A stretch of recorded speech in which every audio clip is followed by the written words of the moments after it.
¿Qué tal amigos? El día de hoy vamos a hablar de el padre de la música y me refiero nada más y nada menos que a un músico que ni siquiera Beethoven y Mozart dejarían de inclinarse ante su majestad, Johann Sebastian Bach.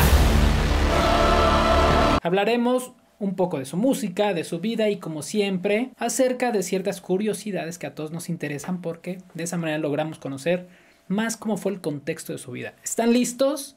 A darle.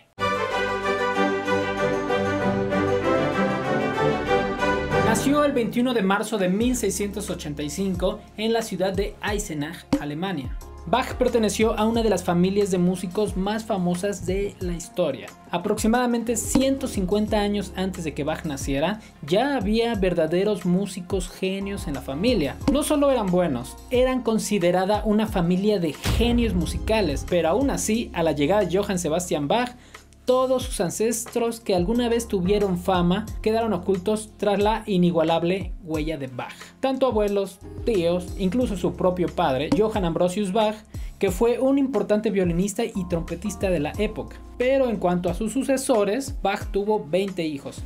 Bueno, 20 hijos. Pero se dedicaron solamente a la música 4. Y solamente uno de ellos tuvo otro hijo músico, es decir, Bach solamente tuvo un nieto que se dedicó a la música y lamentablemente para nosotros ahí se acabó la familia musical de los Bach. Compuso aproximadamente 800 obras a lo largo de su vida, entre suites, preludios, fugas, tocatas, corales, cantatas, sonatas, sinfonías, conciertos, misas. Compuso las 4 pasiones, la de San Juan, San Mateo, San Lucas y San Marcos. Y si toman en cuenta que cada obra tiene una duración superior a los 30 minutos, creo que podríamos pasar años escuchando obras de Bach las 24 horas del día sin repetir y no terminaríamos. Sabiendo esto, vamos a concentrarnos en la vida del padre de la música. Bach empezó a estudiar música desde niño. No se sabe con certeza si fue su padre quien le empezó a enseñar las primeras lecciones de música, pero creo que podemos suponerlo dado las circunstancias de la familia. De lo que sí se tiene certeza es que Bach quedó huérfano a los 10 años, perdió a su madre a los 9, posteriormente a su padre a los 10 y aquí se mudó a la casa de su hermano mayor para recibir sus primeras lecciones de órgano. Aproximadamente fueron 4 años los que estuvo estudiando con su hermano mayor y en este tiempo aprendió los principios de composición, además de que analizó mucha música de compositores del pasado. Personalmente yo creo que aquí radica uno de los grandes secretos de su genio musical, analizar a los grandes compositores. Y gracias a su angelical y afinada voz logró entrar a una de las escuelas corales más prestigiosas de Lüneburg.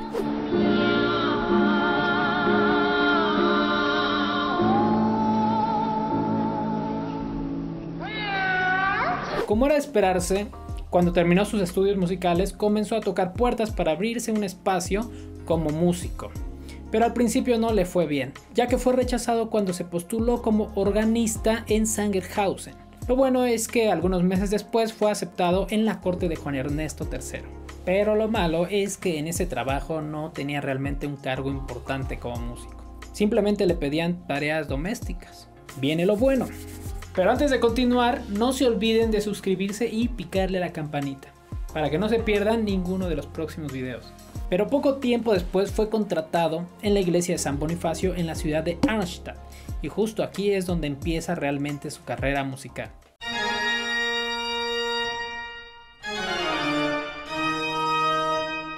Aunque sus primeras obras no tuvieron realmente gran relevancia, poco a poco empezó a desarrollar su perfección estilística en el arte del contrapunto y de la melodía, pero este sería el inicio de su perfección técnica y belleza artística. Pero no creamos que Bach era un bien portado, también se rebelaba. Resulta que hubo una vez en que estaba trabajando muy formalmente, pero se enteró que iba a dar un concierto en la iglesia el gran compositor de la época, Buxtehude, y lo que hizo Bach fue simplemente empezar a caminar 400 kilómetros de ida y 400 kilómetros de regreso para escuchar al ídolo de la época, el organista Buxtehude. Obviamente tuvo muchos problemas al regresar, terminaron corriéndolo.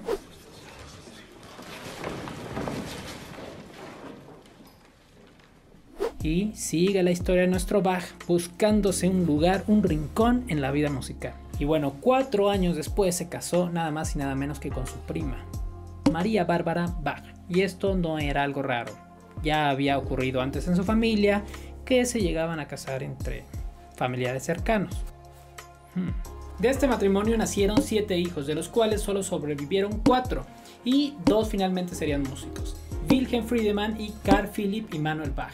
En 1708, a sus 23 años, consiguió trabajo en la corte de Weimar, pero solo como organista y músico de cámara. En esta etapa compuso muchas de sus obras para teclado, orquesta, preludios y fugas para instrumento solista. Hizo infinidad de arreglos durante 8 años hasta que se le presentó la oportunidad de postularse para ser maestro de capilla de la corte. Pero el duque nuevamente lo rechazó y Bach en protesta renunció inmediatamente, pero no contaba con que el duque se enfadaría aún más y lo mandaría a encarcelar por un mes. Vaya pillo que nos salió nuestro Juan Sebastián Bach. Por fortuna, tras este suceso, lo contrataron ahora sí como maestro de capilla en la corte de Cothen. Durante esta época compuso la mayoría de su música profana, es decir, la que no tenía nada que ver con el ámbito religioso, como sus 6 conciertos de Brandenburgo, que son obras obligadas del repertorio de Bach. Están escritas para una dotación de aproximadamente 17 músicos, que eran los mismos con los que trabajaba en la corte. En 1720 murió su esposa de manera repentina. Nadie supo qué pasó, nadie habló de ello, pero sí de que un año más tarde, en 1721, se volvió a casar, pero esta vez con una joven soprano de la corte. Y de este matrimonio nacieron nada más y nada menos que 13 hijos, de los cuales sobrevivieron solo 6. El mayor de ellos, Gottfried, nació con retraso mental, pero dato curioso, también heredó el poder de los Bach.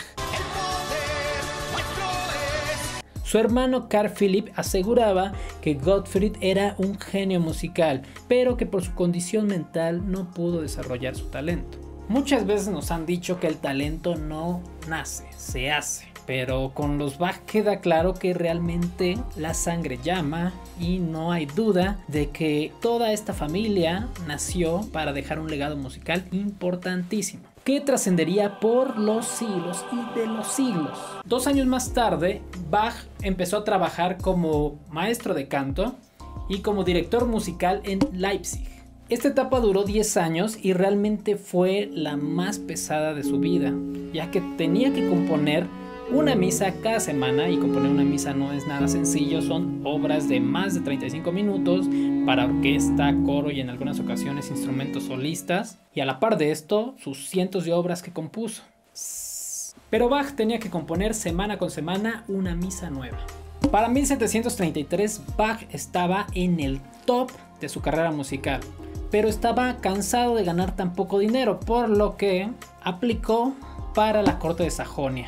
Mandó un par de sus partituras más preciadas con la esperanza de sorprender en la corte, pero fue rechazado nuevamente por el rey.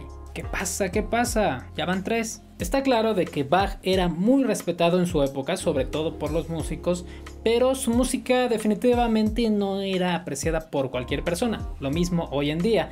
De hecho, se habla mucho de que en ese tiempo la consideraban pasada de moda, porque en ese tiempo ya se estaba llevando a cabo la transición hacia el periodo clásico. A esta transición se le conoce como el periodo rococó.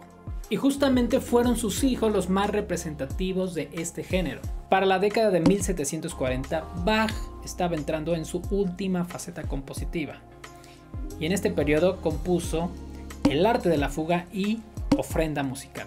El arte de la fuga es una especie de tratado musical en donde se abordan las formas más complejas de trabajar el contrapunto, y al mismo tiempo es una obra magistral para los oídos. Pero eso sí, para comprenderla es necesario tener el oído más o menos educado. La ofrenda musical fue el resultado de un reto que le propuso el rey Federico II, alias Federico el Grande. La historia empieza en que cuando el rey se entera de que Bach está en la ciudad, lo manda a llamar porque se le ocurrió poner a prueba al gran Bach, que tenía una gran fama para improvisar. En ese entonces tenía un tema en la cabeza que lo estaba volviendo loco, porque quería hacer una fuga sencilla, pero no era capaz ni siquiera de lograrlo, por lo que aprovechó que tenía al gran Bach enfrente y le pidió enfrente de todos que improvisara una fuga sobre el tema que él había compuesto. Recordemos que una fuga es la forma más compleja de la música.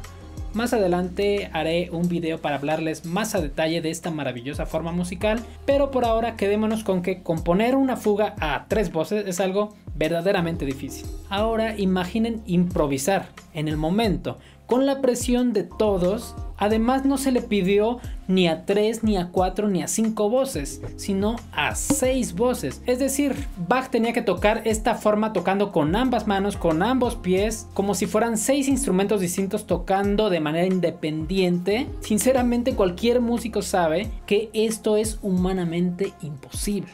Que según palabras del físico Douglas Hofstadter, esto era equiparable a jugar 60 partidas de ajedrez al mismo tiempo con los ojos vendados y ganarlas todas. ¿Y cuál creen que fue su reacción?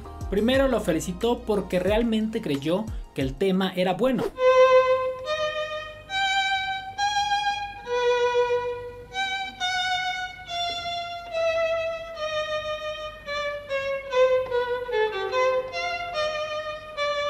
Número 2. Lo escuchó en su mente y pensó en las posibilidades musicales.